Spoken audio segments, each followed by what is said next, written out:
Hi and welcome to another of the DTA screencast, and as you can clearly see, this session is about drugs in sport, so we'll just get started. So things that you need to be able to do by the end of the session is understand the reasons for taking drugs, describe the consequences, investigate possible solutions, and then explain the impact of technical products on performance. So what you'll probably find, if you remember back to the Olympics 2012, is there's an oath taken, and within that oath they state that they want to have no doping and no drugs, and that's a new addition this year, and I think that's a reflection of the importance of trying to shut down the drug taking and its impact on participation in sporting excellence.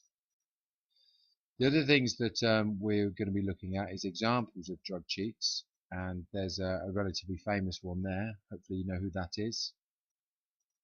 Yeah, that's Lance Armstrong. And what you'll need to be able to do when you're talking about drugs is be able to come up with lots of different examples of drug cheats. One that's slightly closer to home, you know who that is? It's Dwayne Chambers. And then there was also Marion Jones, who's an American sprinter, and she lost out after confessing to be a drugs cheat. She lost all of her medals. So what reasons would these athletes have to cheat?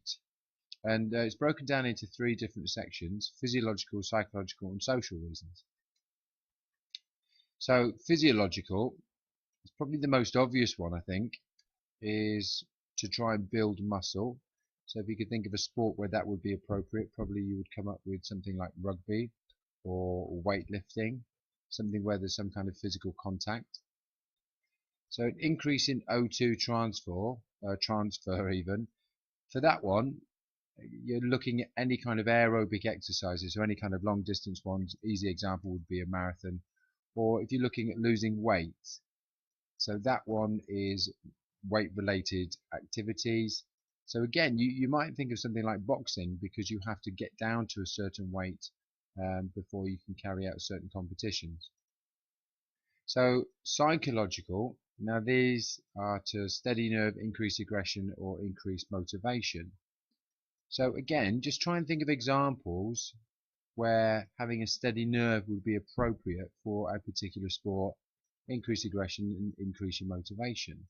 And that shows us a higher level type of answer, because you're not just stating what the answer is, but you're giving an example, which is really, really important. Social reasons. It might be because you've had lots and lots of pressure to win by your coach or by your peers. And as today's sports become professional, there's obviously the cash prizes that are available, and that in itself might be a real significant factor on your motivation. And also, if you thought everyone else was doing it, then why on earth wouldn't you do it as well? And again, just try and think of sporting examples. So ones that I've come up with here, you've got Dwayne Chambers in relation to sprinting. Increase in O2 transfer, you could say the I've forgotten his name.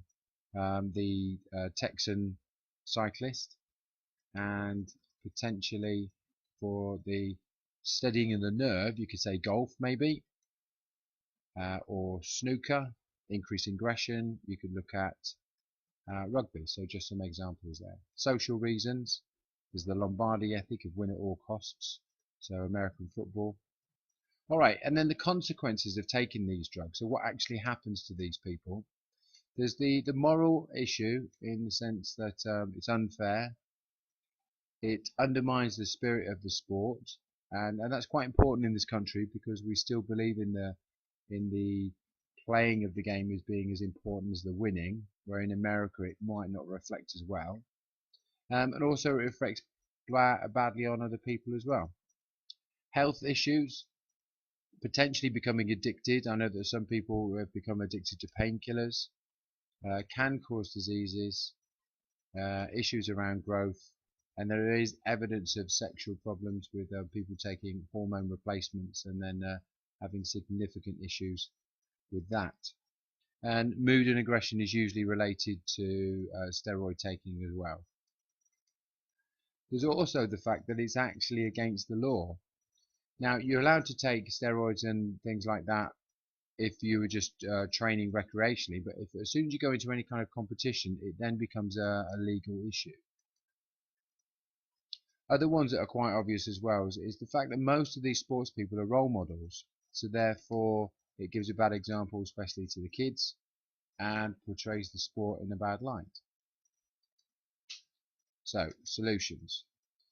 Now, if you turn around and say increase in punishment, you think, well, maybe that's an okay answer, but it's going to be too vague. There's a lot of evidence of this happening in previous answers, hence the fact I've put this in there. So what you actually need to write down is stricter out-of-season testing, stricter bans. So these are just more specific role models to reinforce the no drug position, and there's an old campaign of just say no. But there's also the idea of there being a coordinated educational program for athletes highlighting the consequences. And a lot of athletes actually take this on board, where they'll do seminars or day trips to schools conveying this idea that drugs is obviously bad within sports. So those answers there are a little bit more specific, and that just shows a higher sort of level of understanding and gives you a better answer than just saying increase the punishment. Okay, so if you have a question that asks for a solution to the problem of drugs in sport, make sure you don't list all the different types of drugs, and this has happened in the past as well. It won't gain you any marks, and as I said there, it's a waste of time. So here, let's have a look at this question. So in spite of strict bans, some performers still take performance enhancing drugs. That's just the prerequisite to the question. So here, identify reasons for this and explain why the fight against drugs in sports must continue. So there are two parts to the question there. The first is the identify, and the second part is the explain. So the identification for reasons for this, potentially to build muscle, lose weight, win at all costs, or increase the money that you're going to get. They're the reasons for you to still be taking performance enhancing drugs. And then it says explain why the fight against drugs must continue. And here we have some examples of answers. Gives a bad example, especially to kids, because if others are taking drugs doesn't mean to say that we need to. Don't think drugs that will affect your health. So there are a balance of questions, a balance of answers within that. Okay, so that concludes the section on drugs. It is quite a small section, but I think that last sort of couple of slides is really important about making sure your answers are specific. Okay, thanks very much, and I'll speak to you soon.